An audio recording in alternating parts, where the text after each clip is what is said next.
Okay. Voila. It's happening now? Okay, okay, thank you. Okay, I'm new at this stuff. I had clicked on it at the very beginning, but anyways, it's happening now, which is good. Thank you. Thank you for that. That's Thanks, great. Tom. Merci. This is Rick McDonald from Aberdeen, Maryland, between Baltimore, moving to California. Good job. Anyone else?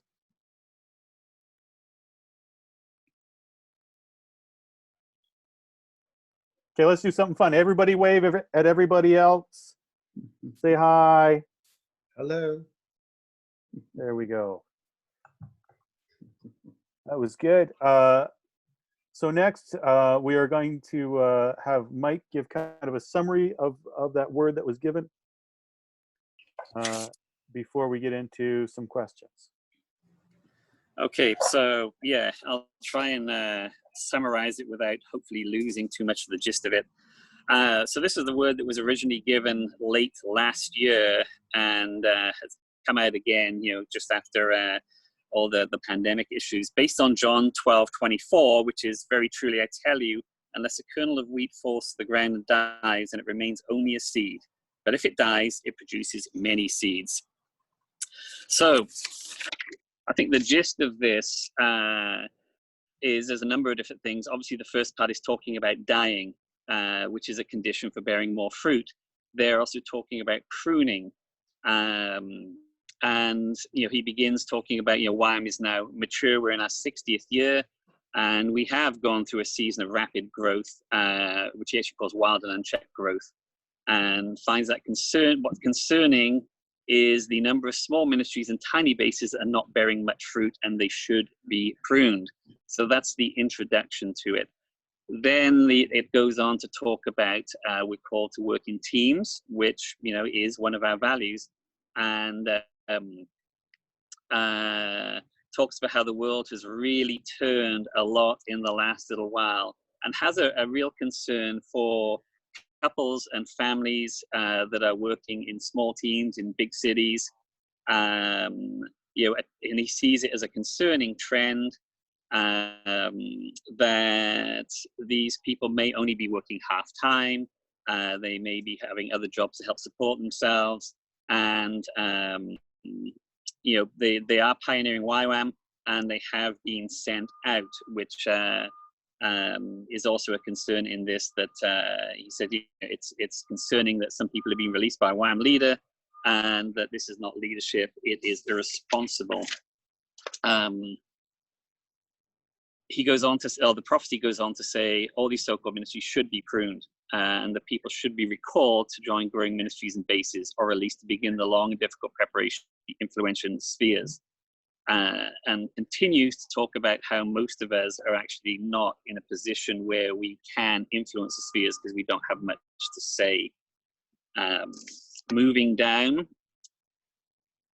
sometimes smaller means more fruit. So yes, YWAM is being pruned, and that's certainly true. We have certainly felt it here in Vancouver.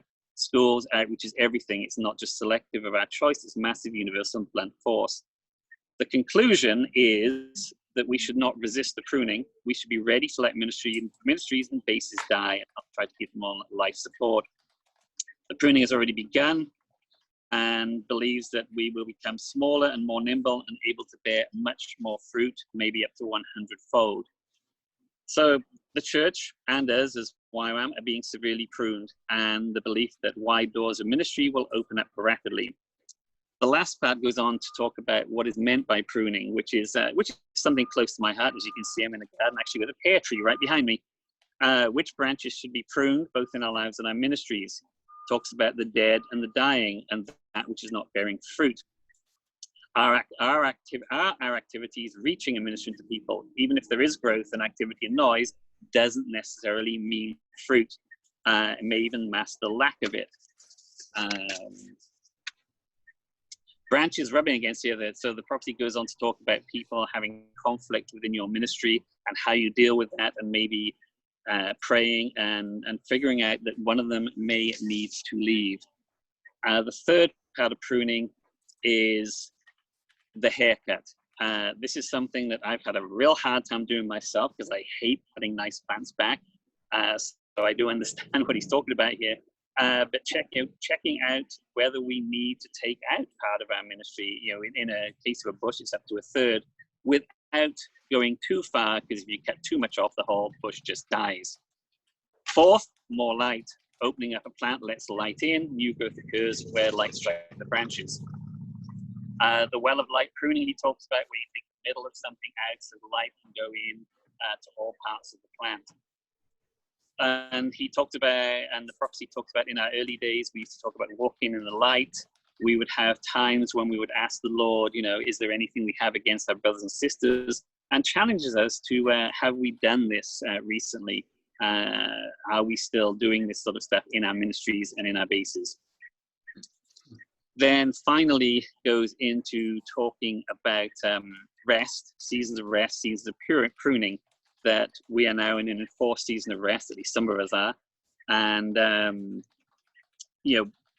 how brutal and finally goes on to, instead of involuntary, brutal, and massive pruning.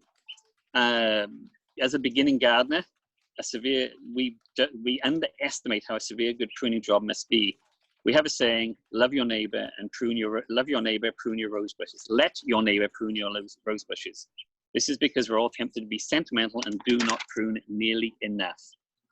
The master gardener is not sentimental. He lives in a well of light. In his love, he will prune and even judge severely.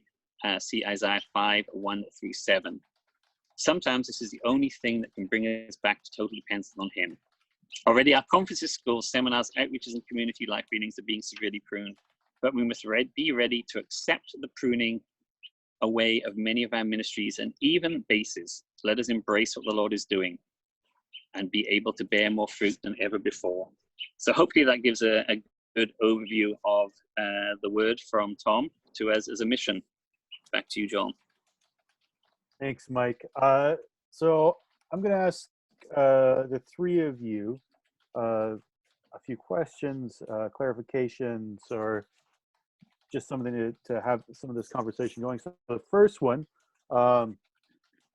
is to tell me about your initial response to encountering this prophecy. And I would also like to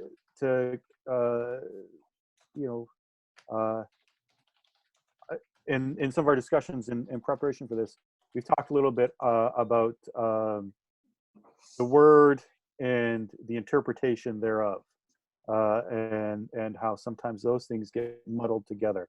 And I know that was some of the initial response. So if you want to comment on that, as you comment on and tell a little bit about your initial response,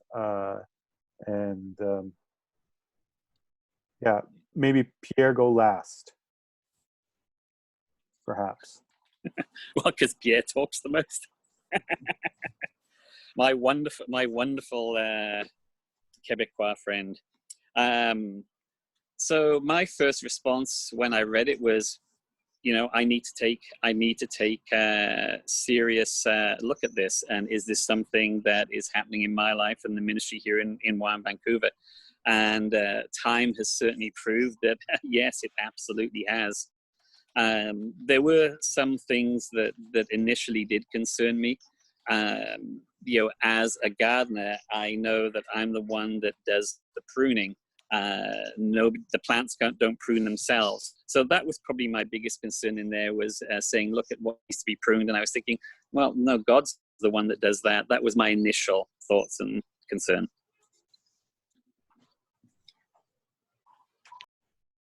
I think for us, I got stuck at the very beginning. I think because we are a newer base. We've only been here in Baltimore for the last 5 years. We were also a base that was founded by a family. And we were also a base founded by a family where one has spouse, my husband, works. So it felt, my initial response was, well, you're talking about us. And it did make me take the word and reflect on it to say, are we like this lady? Are we being fruitful? What?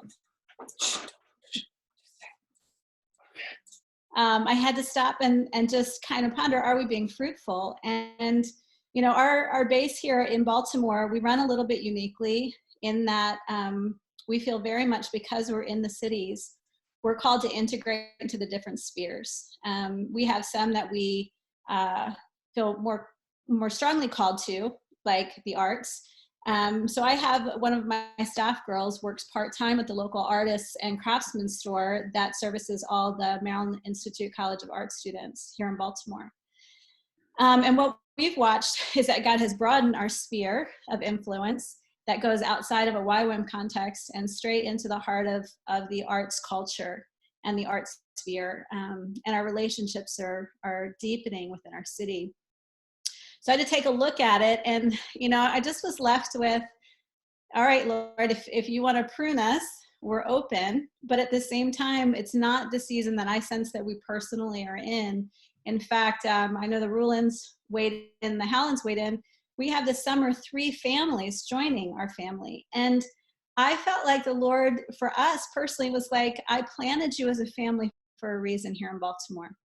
I believe that families are going to be what helps heal this city, is healthy families. And here God's increasing. We're not getting a bunch of single young people. We're getting 3 fully formed families. I think we're going from 0 kids to 10 kids under the age of 10 by this fall. So we're watching God do an increase in the family sphere for us. And then I was reflecting with a friend. I'll just share this little last bit. A friend who's not with YWAM and sharing this word. She's very prophetic in nature, and she's also a gardener. And she said, Kristen, as a gardener, I don't usually prune new plants, and I don't usually prune baby plants. I prune the older plants, and so that has kind of has set with me, and I've been marinating on that a bit over the last couple of weeks too.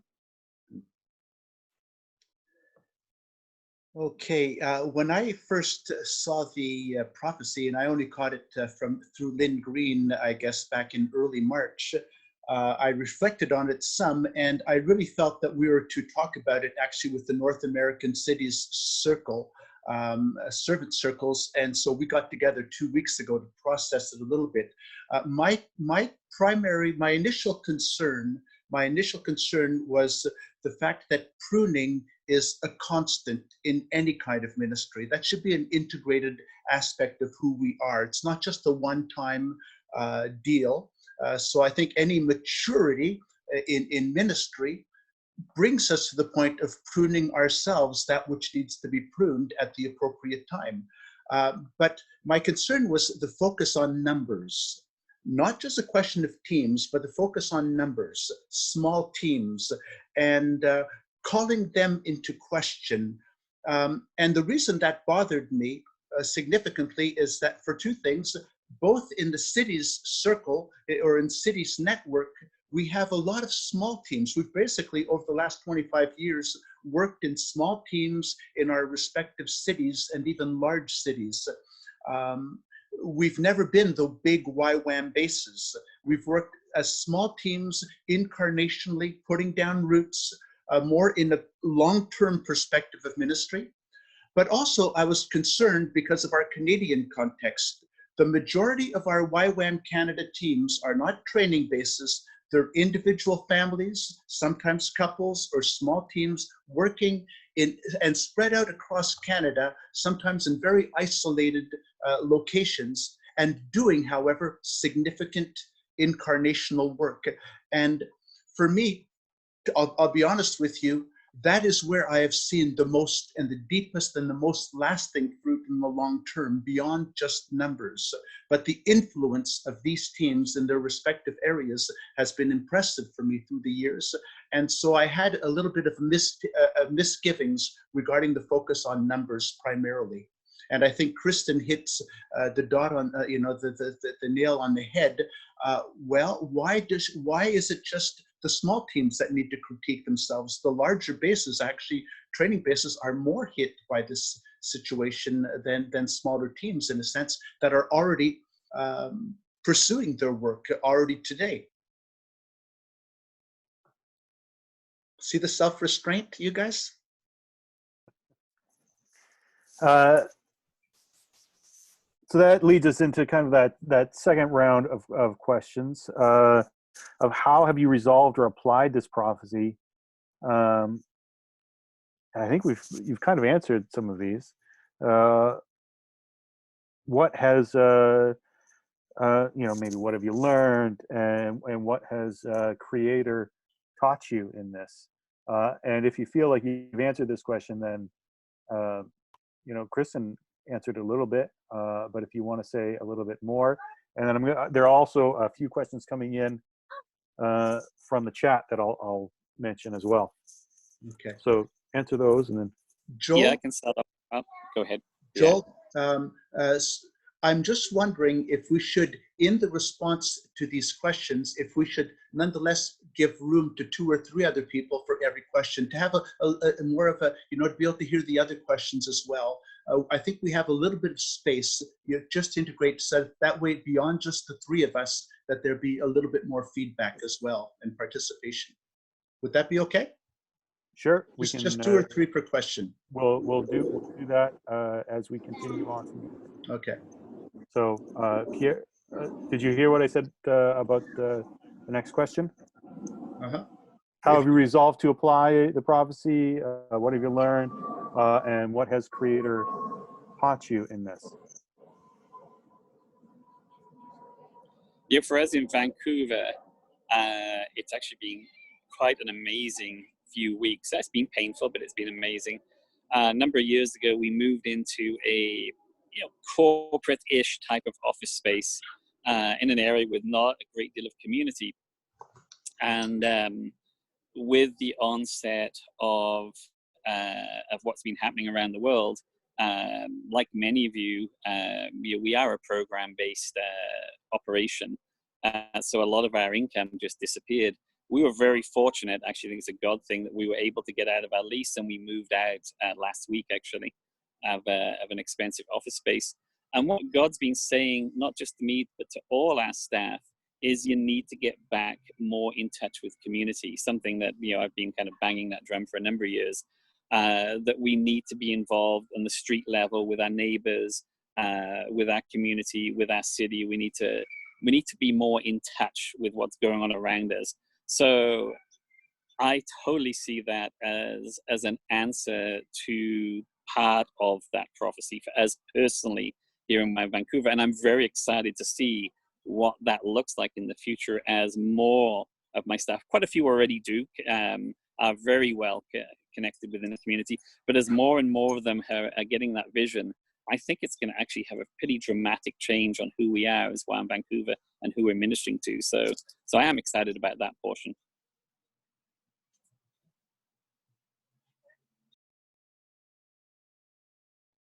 Kristen or Pierre? I think for me, I just, I took the word and I let it sit in my lap for a bit, and really use it as a way to reflect on, Lord, are there areas that you want to prune for us as a base? For us personally, and this might not be true for everybody, I don't think we're in that season. I think we're in a season of fruit. But then I took that to say, okay, what was there areas of my life you want to prune? And pruning, we know this. It's a spiritual principle that bears fruit, and so my prayer just personally with the Lord has been, prune those things in my life that are keeping me from being fruitful with you, and just used it as a litmus test in my own personal life.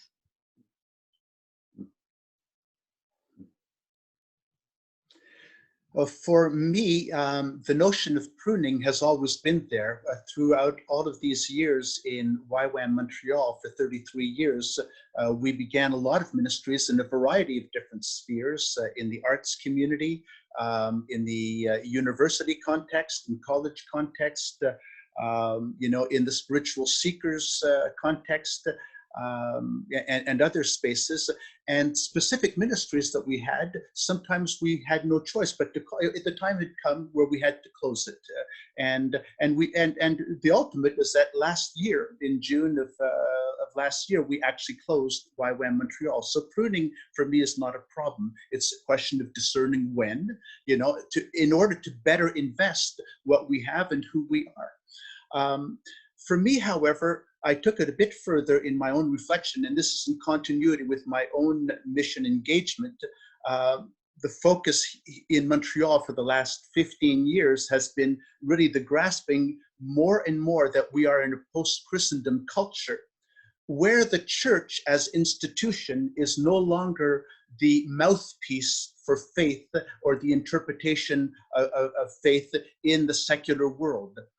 In a secular world, I believe that it's in our personal citizenship to our countries, neighborhoods, cities, towns, states, provinces. It's in our participation in the cultural, social, and political spheres that we have a voice, and we become, because we are engaged on the ground with real issues concerning our neighborhoods and our cities, because we're on the ground, we progressively gain a voice, not a superior or dominating voice, but from a relationship of trust and of mutual engagement for the goodness, and for the common good.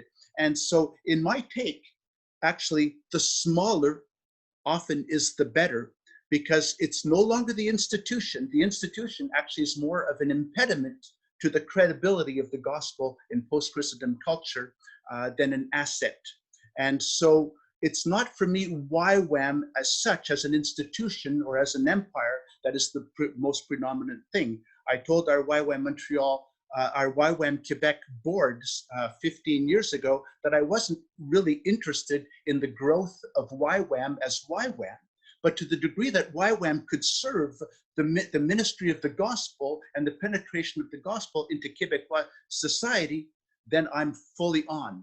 But again, it's not a question of numbers, but a question of influence, of investment, of engagement.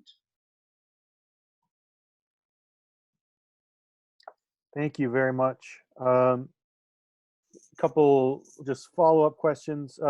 Any thoughts from anybody else? Keep them, 2 minutes, or a story about this, how it either impacted you, or how you worked it out or not worked it out, or whatever it is, from everybody else in this group here. Couple.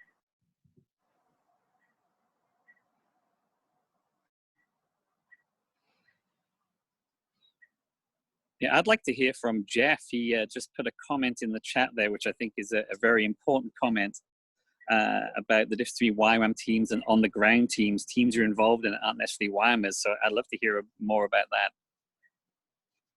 Sure. I think the thing that I see with our frontier missions workers, and I think it's the same thing with a lot of our city workers, is that we're not doing this alone. We're part of a much bigger team, which is the body of Christ. Mm-hmm. And I think there's an assumption that if you're out there as two YWAMers, that you're not a team. And I've seen more times than not that some of the people groups we're working amongst, if you're not there, no one's going to be there, for one. And second of all, there's others from other organizations, from other churches, and those in the harvest. When we see people become followers of Christ in the harvest, they become team members. But they may not do a DTS. They may not do a School of Biblical Studies. But hopefully, if we're doing our job well, that they're going to be disciples of Jesus. And so I think there's some assumptions that a team equals a YWAM team. All these people have done DTS. But I think that's a wrong assumption in many places.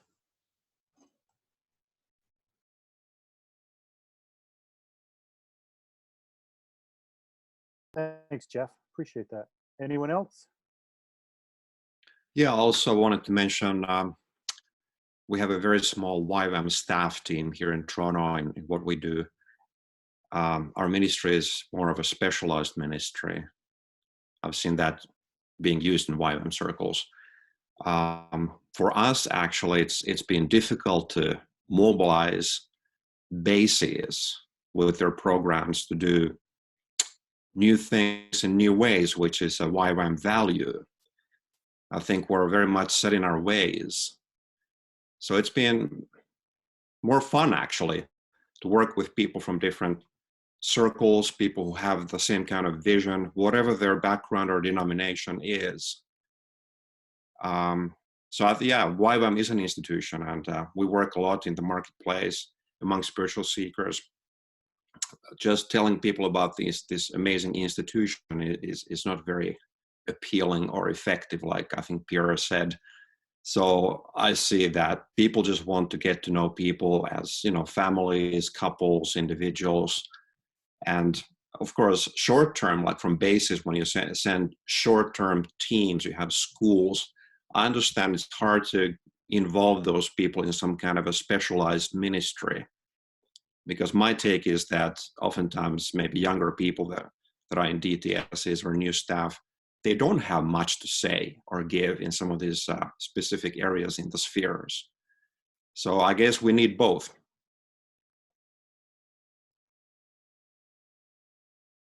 Thank you, Yari. And nice to see you again today. Nice to see a lot of you again today after seeing you on Thursday.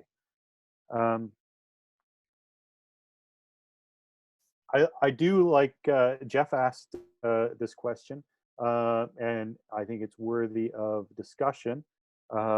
What makes this a prophetic word as opposed to just simply keen observation of, you know, critical thinking? I assume that's what he means. Critical thinking, critical reflection, that kind of thing, which is why I posted a resource which we have used here at YWAM Truro, Ken Watanabe's book, Problem Solving 101, which I think is a good one. I actually, the two books that we make are, you know, anybody that is interested in being part of what we're doing here, Ken's book and Colonel Chris Hadfield's Astronaut's Guide to Life on Earth. I find those both very useful in preparation and measuring some of the things that we're doing. So can you guys speak to some of that? How this as a word, or just, you know, it's just a smart thing to do all the time, or both, or thought?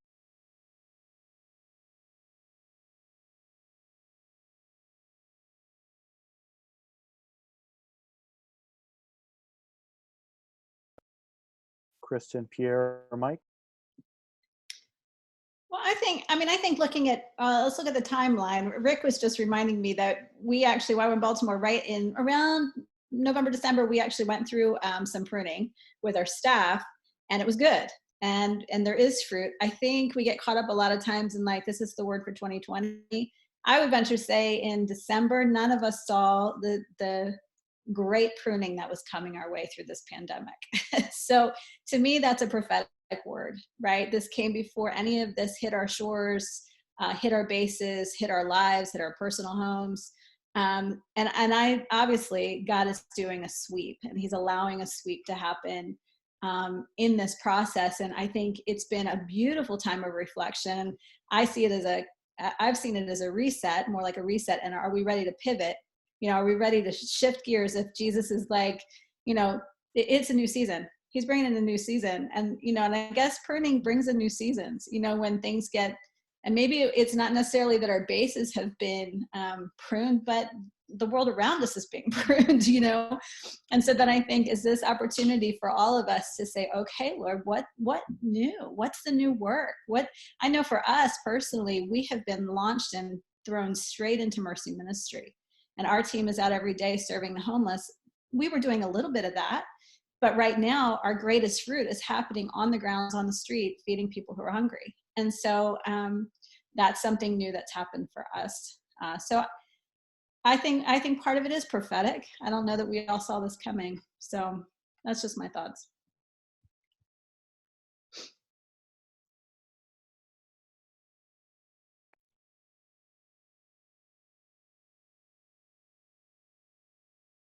Anyone? Yeah, I would agree with Kristen, what she says there. And, you know, like any prophecy, it's up to us individually to discern what it means for us in our locations, for us personally. And, you know, for some of us, it may actually not apply. I'd be surprised in this time if it doesn't, but that's possible. So I think it's up to us taking the time, like many of you have already said on this call, to sit on it, to discern it, to think about it, to pray on it, and ask God, what does this mean for me personally, if anything?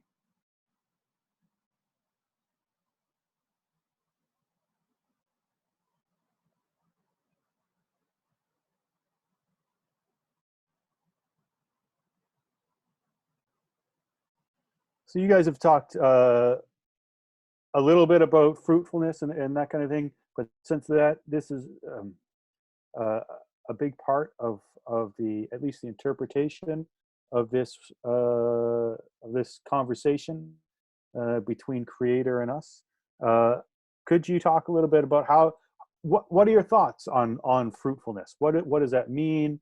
And how do you approach that with contemplation, I guess? That is one area I've thought about quite a bit. You know, what does fruitfulness mean?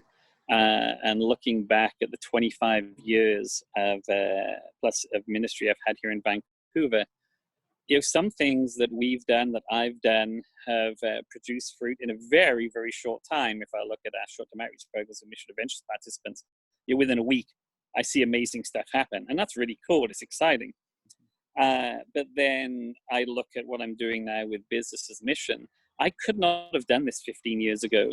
This has taken years and years and years of developing relationship, of incarnational living in the city, getting to know these people, them getting to know me getting to trust them getting to trust me. And now, 15 years down the road, I'm starting to see fruit. So what does that say to me about fruit? Some comes really, really, really fast, and some comes very slowly. And so to say, you know, you're not producing fruit is a difficult thing to say, depending on what you're involved in. That's one of my summaries of my own personal journey in looking at fruit.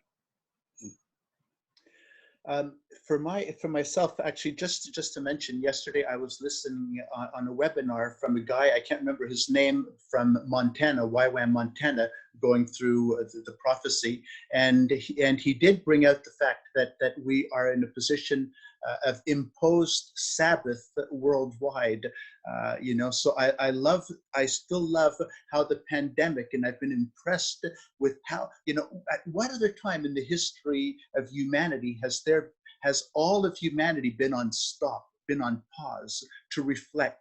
You know, I find that just phenomenal. So we are in an imposed Sabbath, and so in that process of discerning, you know, I think it's just a great opportunity. But I want to particularly focus in my understanding of fruitfulness.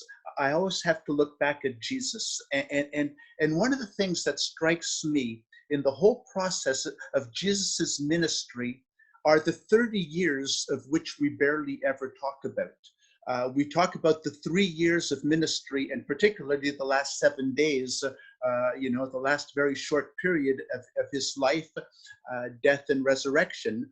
But what about those 30 years where, in a certain sense, as God incarnate, he came in solo. And for 30 years, he maintained discretion. Nobody knew that God lived, you know, upstairs from the carpenter shop in downtown Nazareth. Nobody knew. Jesus maintained his identity discreet for 30 years. For 30 years, he invested in building relationship, in investing in that particular culture of that time, its language, its values, its rituals, its economy. And he lived that fully for 30 years before he came out, before he initiated. And in a very real sense, for me, fruitfulness comes out of the longevity of time that we've invested to produce that fruit.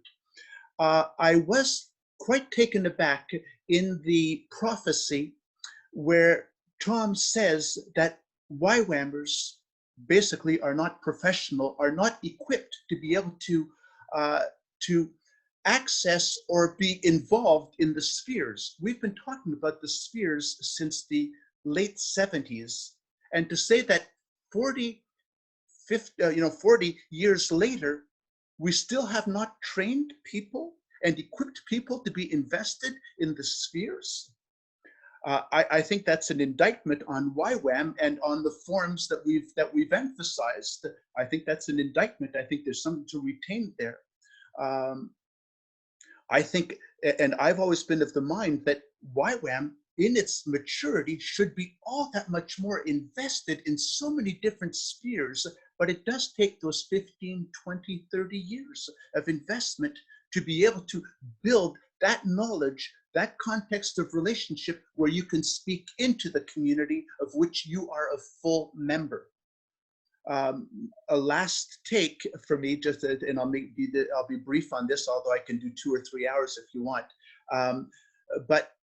And I forgot in introducing it, I forgot the link. I missed the beat. I'll come back to it if ever. Joel, it's yours. Merci, Pierre. I had one more thought that has come to my Yes. mind. You know, we read all the stories of missionaries that have gone before us who have served in the Amazon jungle for 20 years without one salvation. You know, and I think if we had measured their success and their fruitfulness by that, you know, 5 years there's no salvations, I think what a disservice we would have done. And often, right, we see that upon their death, the salvation breaks out in the whole tribe. And so I personally feel like we need to be really careful in assuming what kind of fruit we're looking for.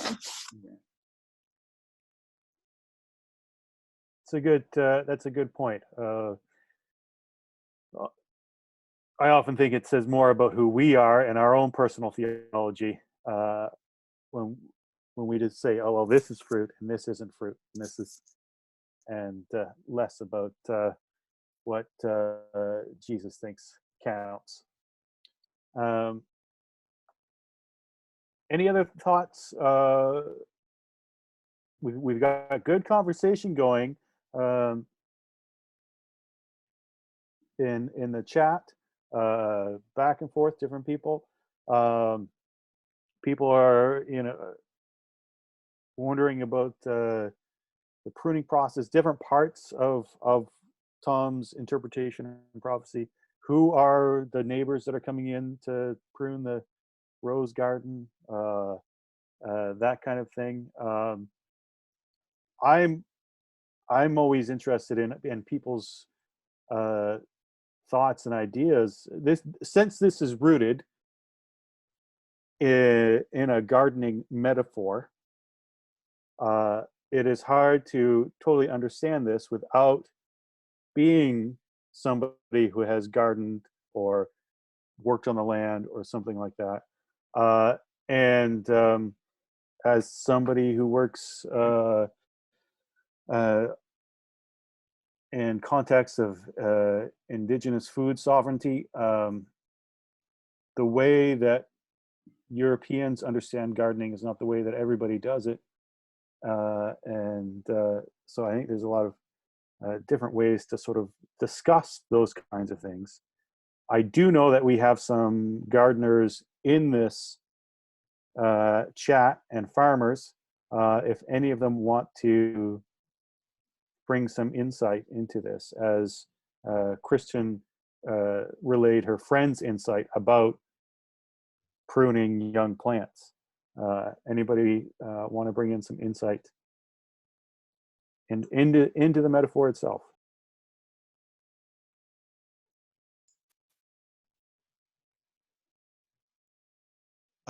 I think we have to be careful not to be too linear with the gardening thing, because I can go and buy, and I have, buy a new young plant, tomato or seed, put it in the ground, do my thing, let God do his thing, and it be diseased. It could be planted with an issue. Now, this is not saying anything about any plant bases. So I can prune or do some disease. I could have some leaves on a brand new plant that's got to be cut off, trimmed up a little bit from the very get-go. So I would, yeah. I mean, I could say more about this. I'll just leave it like that. But the planting thing, it's not linear, and the prophetic word is not linear, and it's not for everybody at all different times, and it is happening all over the world. And I believe this gentleman got off on opinion and pricked to a lot of people's feelings because it seemed like it was a top-down thing, like I'm going to walk in and just drop this thing on top of everybody. Did he sit down with the core leadership, of YWAM, the bigger core leadership? Did they discuss it? Did they process this? Was it submitted to a group of people before it was published? I don't know that. But as a prophetic minister, this is my life. This is what I do. And, when I went through it, because Kristen asked me to go through it, I felt like, well, yeah, pruning, very, you can say that, that's like what Pierre's saying. We should be, that's an everyday thing, right? That's a thing that we get more, Lord, search me, right? And pruning is beautiful, it's wonderful, but then it gets off into all these other things that I don't feel it should have been separated from a prophetic word, because it came across as opinion and it hurt some people. And you guys are having a whole conference on it talking about it, which is brilliant, by the way. And I love it. And I just think but the pruning thing can be too linear, because you can prune a young plant. I don't know if you call it pruning, but you can. I'm not saying it's wrong or right. I'm saying it's like it could be planted. So I'll just be, that's how I felt. Thanks, Rick. Appreciate that.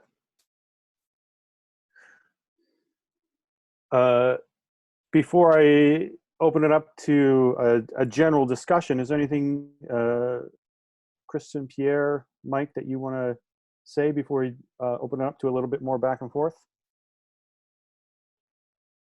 Well, I just want, just a thought that just came to my mind is that pruning is just basically caring for who you are and what you are called to and the people that you're wanting to serve. It's a question of caring.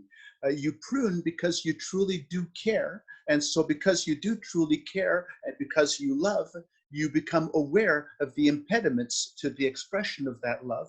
And so you cut them off because you want to care and you want to love.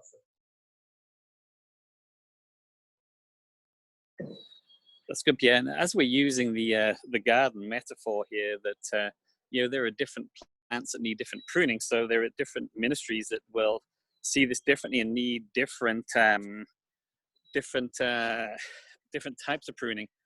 And give you an exact example here. Right there, you see in front of you a massive clematis. This one is about 12 years old. It just needs a light pruning every year, and it gets bigger and bigger. Then right behind it over here, I don't know if you can see it, that is a smaller clematis, which I actually prune right down to the ground every year. And if I didn't, it would probably not, it wouldn't flower, because I tried that one year. And it doesn't produce, well, it's not flat fruit, in this case it's flowers.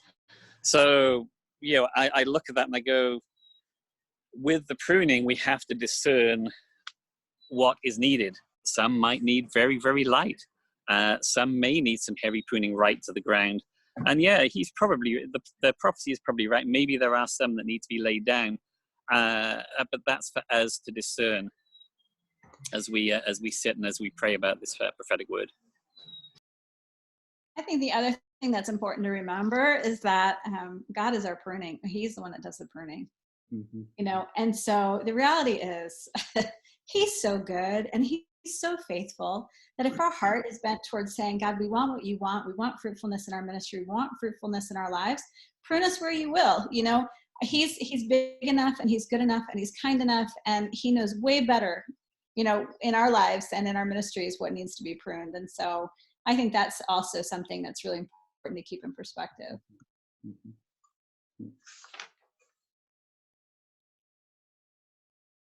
So let's open it up to a little back and forth. Anybody have any questions or comments? Or how's everybody feeling? Are you anxious about this at all? Do you feel, sometimes this triggers that the stress of always having to justify what you are doing. And so if anybody wants to just share some of those things, keep it to 2 to 3 minutes, ask a question. Let's continue this discussion. We have another almost 20 minutes. So I think that, it's going to look different for everybody. I've been in YWAM for 31 years and in Ventura for over 20 years. I'm working in a operational location. So it's an office. It's John Dawson's office. And because of that, and because I'm not called to sit behind a desk, I've had to get out in the community and build teams within the community. So they're not, for me, they come under YWAM because I am YWAM, but they're pulling in other people from other churches to do the outreaches, to go into the strip clubs and the massage parlors. And before we were in isolation, the Lord was already pruning those teams. So those teams, because to me, they weren't as evangelistic as I believe they should be. I kind of, felt to cut them off and start fresh. So they had just started fresh when isolation came. And regarding the fruit, yes, I've seen fruit with both of those teams.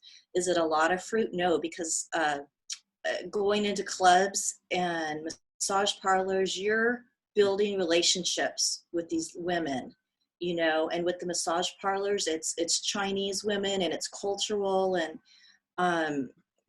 so for me, I think if all of us are in tune with how the Lord is leading us, he's going to do the pruning for each one of us. As far as, I'm a founding partner of the Ventura County Coalition Against Human Trafficking.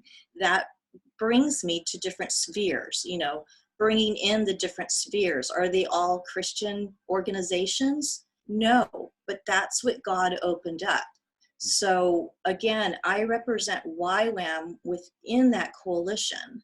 And I see God doing tremendous things within that coalition, So I guess the bottom line, if I'm making sense, the bottom line for me is we're serving God. We're following Jesus. What is he doing? And if we are in tune with him, he's going to lead. He's going to show us what needs to be, cut off or refreshed, renewed. I don't know if I made sense, but it's all about listening to the Holy Spirit and allowing him to move through us. Thank you. Thoughts or questions? We do have some that are coming up in the side. I'll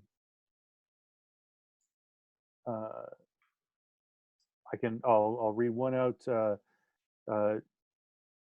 Just wondering about does pruning could mean that not necessarily that a ministry is removed totally, but just released from YWAM. Thoughts on anything like that?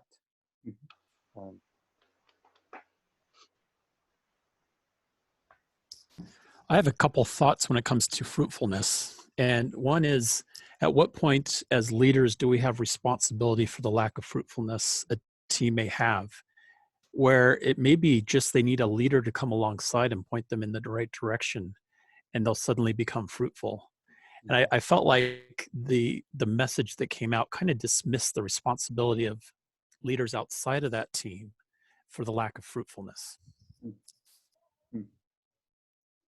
Yeah, that's such a good point, Jeff. One of the things that I was questioning, isn't this great opportunity for some of our larger, more fruitful bases to come alongside smaller ones? Instead of being so isolated and saying dismissive, where's the support for those who are young and fledgling and, digging the soil and pioneering? Like, how beautiful would it be an expression to see some of our bigger bases come alongside, whether they're the sending base or not the sending base. It could be bases in proximity that are like, how can we encourage you? How can we bless you?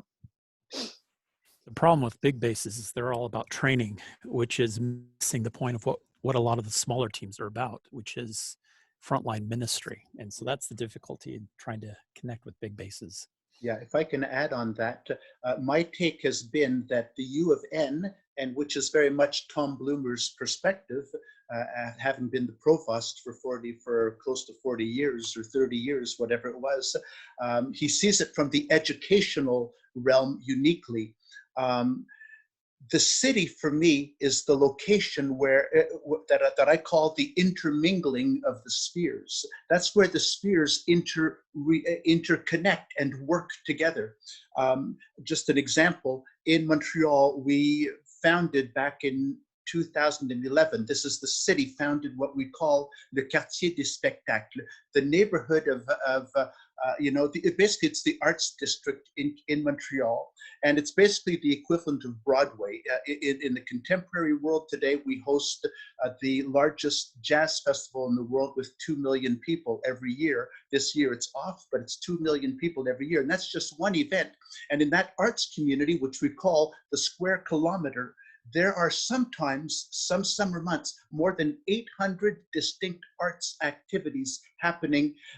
But to make that happen, that was a long process that we observed close hand over the last 30 years, where the arts community worked with business, sponsors, Air Canada, banks, etc., to fund major events and festivals. Progressively, the city came into the government came in to give the primary permits, etc.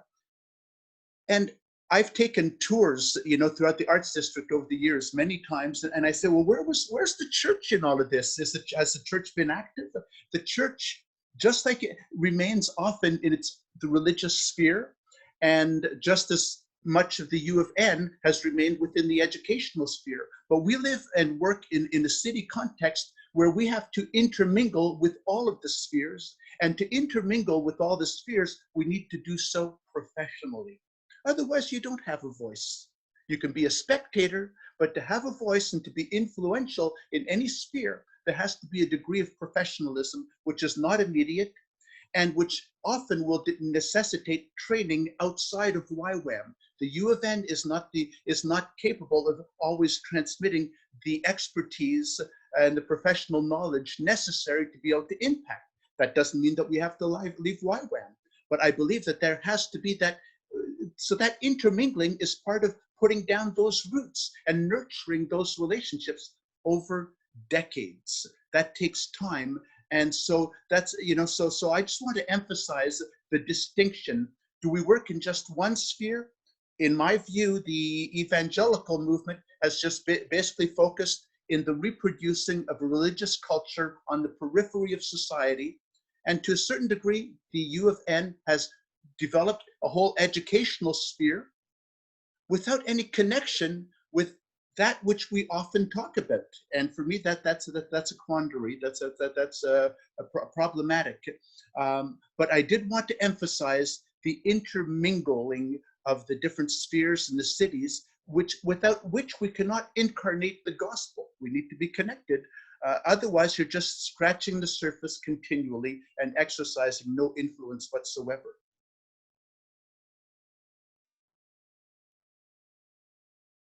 Can I say something? Yeah, go ahead, Tom. Okay, just a quick observation about fruit. We have trees and plants and vines that produce fruit, right? That's a given, right? Now, is the fruitfulness based on the number of people that eat that fruit, or is judging the fruit the quality of the fruit, like what we're producing, what we're putting out there? Are we putting out a clear word in a clear direction to the gospel, to the kingdom, to the Christ, to the Savior? So, I mean, when I was in Thailand, I came across this fruit called a durian. Some people call it the stinky Thai fruit. It's banned in some hotels. It says, do not bring durian into this property. It's signs all over the place. And yet some people love it and eat it. I walked by a little stand on the street and I was very tempted, even with a little bit of a funny smell. I was very tempted to buy it, but I never got the guts up to do it. But there was fruit there that wasn't appealing to everybody, but to those who partook of it, it was wonderful and enjoyable. And the quality of the fruit isn't necessarily how many people eat it, I think, sometimes, but what is actually being produced. That's what comes from the tree. That's what comes from the source, is what is being produced. Is it a good apple versus not how many people are eating that apple? Because I may be allergic to apples. I may not like apples. I'd much rather have a plum. And so anyway, it's not like necessarily I'm trying to put that away, but I think that if we are doing what we are called by God to do in whatever level, whatever capacity, whatever magnitude, then we are doing what we are called to do. Is there anybody else doing it? If so, join forces. If not, then we are the only little plant that's producing fruit for this group of people. Now, whether they choose to take it, it could take years, like Pierre just said, right, before they get up the guts to try that stinky durian fruit on the street. But once they taste and see that the Lord is good, I mean, what are they going to do? Where will they go? He has the words of eternal life, you know? And so how much does it talk about perseverance over fruit in the Bible? Persevere, hupomone, persevere, stick with it, don't quit. Big, little, small, indifferent. Be pure, be true, be honest, be real, don't quit. And the Thanks, quality of, Tom. I appreciate that, shaking up our broadening our interpretation of what counts as fruit. yeah, I always like that. yeah, just to say that the quality of the fruit is not just the taste, nor even its shape. It's also, is it nutritious? Maybe it tastes horrible, but maybe it's very nutritious, you know? So the qualifications, the qualities that can be interpreted in various ways. So hi guys, this is Jen in San Francisco, and I've been in YWAM for 20 years now, and I just want to say I just think there's some new expressions happening in YWAM that are emerging, and they are so beautiful. And we live in San Francisco in a neighborhood full of millionaires, maybe one billionaire on our street, we think, and a lot of political leaders. And a traditional YWAM structure and base wouldn't have worked in this location. And so we've gotten involved in an art committee and on a political board, and also having German pancakes, hosting a brunch in our home. Everybody loves brunch here in San Francisco. And we've also been empowering a lot of Christians in the city to love their neighbors and their neighborhood. And it's just been so good. And we see people open now to spiritual conversations. We saw a couple people come to know Jesus.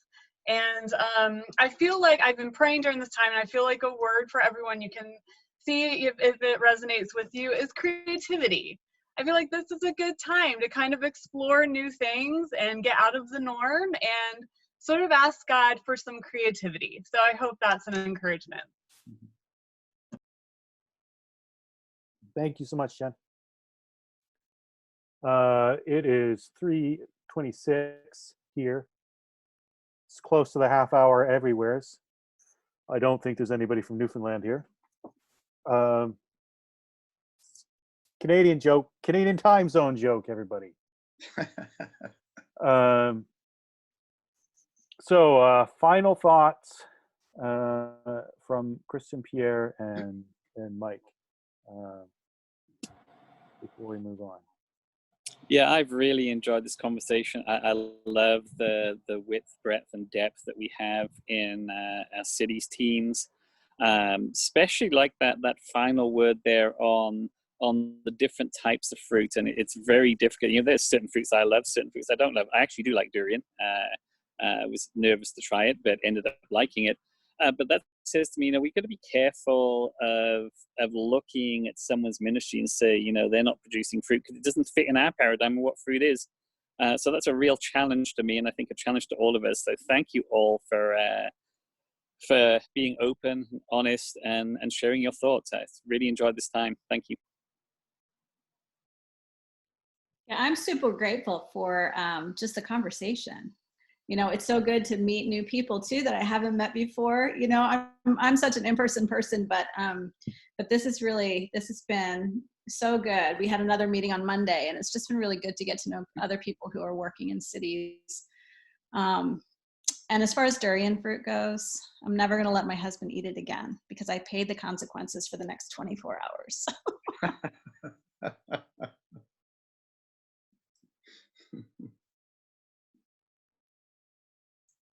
Pierre, final thought, I guess, goes to you, and perhaps could you end our time with the benediction?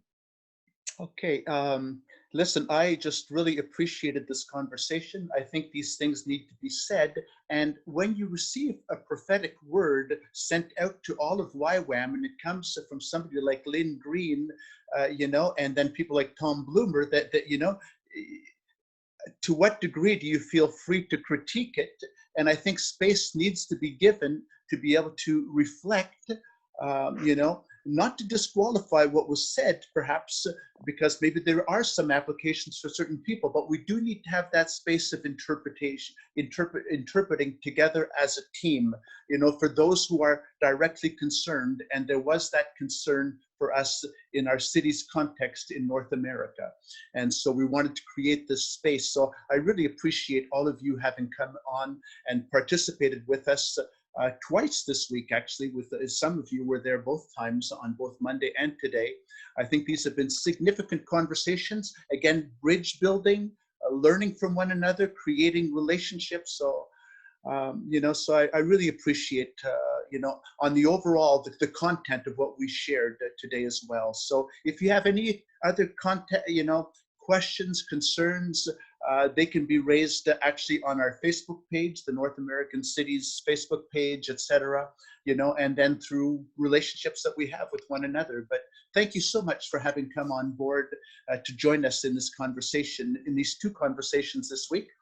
Just one last thing that I'll mention before I conclude in a word of prayer is that we have been reflecting as the North American Cities Servants Circle. We were just impressed with how things worked on Monday and I think today. And so we're going to be processing how to continue having different kinds of these open conversations, around other themes in the future. So actually we'll be getting together, Brad Stanley, Mike and I actually already next Wednesday to begin discussing this, how to make these kinds of webinars, having them time and again on different conversations around different themes that concern us in city contexts. So thank you very much for having joined us this afternoon. Let's just finish with a word of prayer. That was it, Joel? Word of prayer, benediction. Okay. Whatever. Father, I want to thank you for the bonding that we can discover with one another and as a body, concerned for the transmission and the sharing of the gospel in the context of our contemporary post-Christendom culture, how to connect with our cities, how to connect with this wider world, and how does the gospel have influence? Lord, how do we understand such a thing as to be able to question ourselves, and to not resist being able to go back into ourselves to process prophetic words or other words that are shared with us. But I really want to thank you for this context and these two conversations that we've had this week. Father, I want to thank you for all those who have participated, and I would ask you to grant us wisdom for the future of these kinds of webinars in the future. For our city's context here in North America. I want to bless my brothers and sisters for their having shared with us some of their concerns, some of their perceptions that come to enrich us. And Lord, so thank you so much for your affirming words, encouraging words, helping us to exercise discernment in in our understanding of the word that was given to our mission. Bless Tom. Bless Lynn Green, who was one of the first proponents of this, and thank you for the space that it gave us to be able to respond to that word. So bless you, Jesus. Amen. Amen. Thank you all very much. Kristen, Pierre, and Mike, please stay. Everyone else, God bless you as you go. Thank you. Thank you so much, guys. Turn the recording off now, Pierre, please.